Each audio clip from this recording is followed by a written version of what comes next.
అద్భుతమైన పోషకం, అందులో సందేహమే అక్కర్లేదు. ఉప్పు లేకపోతే వంటలకు రుచే లేదు. కానీ ఉప్పును అతిగా తినడమే చేటు చేస్తుంది. రోజుకు ఉప్పు మోతాదు 5 గ్రాముల కన్నా మించకూడదని ప్రపంచ ఆరోగ్య సంస్థ సూచిస్తుంది. మన దగ్గరేమో సగటున 12 గ్రాములకు పైనే తినేస్తున్నారు. ఫలితంగా గుండె జబ్బు, పక్షవాతం, కిడ్నీ సమస్యల ముప్పు పెరుగుతుంది. ఉప్పుతో ముప్పు ఉందని తెలిసినా జిహ్వా చాపల్యాన్ని చంపుకోలేక మనలో చాలామంది దాన్ని పూర్తిగా తగ్గించుకోలేకపోతున్నారు. అయితే కొన్ని చిన్న చిన్న చిట్కాల సహాయం తీసుకోవడం ద్వారా ఉప్పు వాడకాన్ని తగ్గించడం సాధ్యమే అంటున్నారు నిపుణులు. ఉప్పు వాడకాన్ని తగ్గించే చిట్కాల గురించి ఇప్పుడు తెలుసుకుందాం.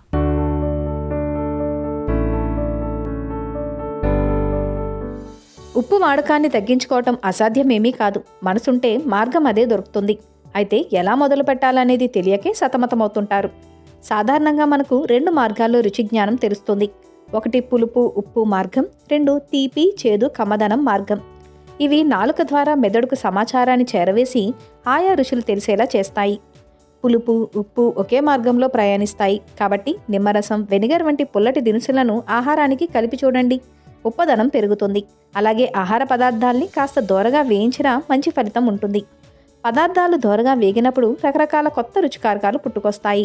అప్పటికే వాటిల్లో ఉన్న ఉప్పు బయటకు వెలువడుతుంది. అదనంగా ఉప్పు కలపకుండానే సోడియం మోతాదును పెంచుకోవచ్చు.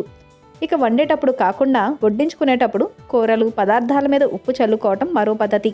నోట్లో వేసుకున్నప్పుడు ముందుగా ఉప్పు రుచే నాలుకకు తగులుతుంది.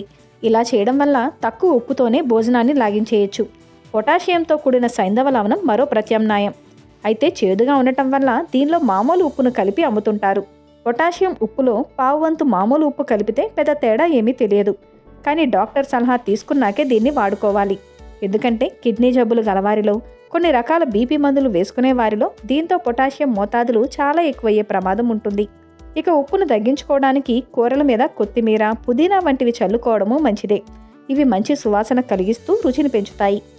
జీలకర్ర పొడి, ధనియాల పొడి వంటివి కూడా రుచిని పెంచుతాయి. ఇక ప్యాకెట్లలో అమ్మే ఆహార పదార్థాలు, చిరుతిళ్ళు, హోటళ్లలో తయారు చేసే వంటకాల్లో ఉప్పు దండిగా ఉంటుందనే సంగతి మరువరాదు. వీటిని ఒక రకంగా ఉప్పు బాంబులని అనుకోవచ్చు.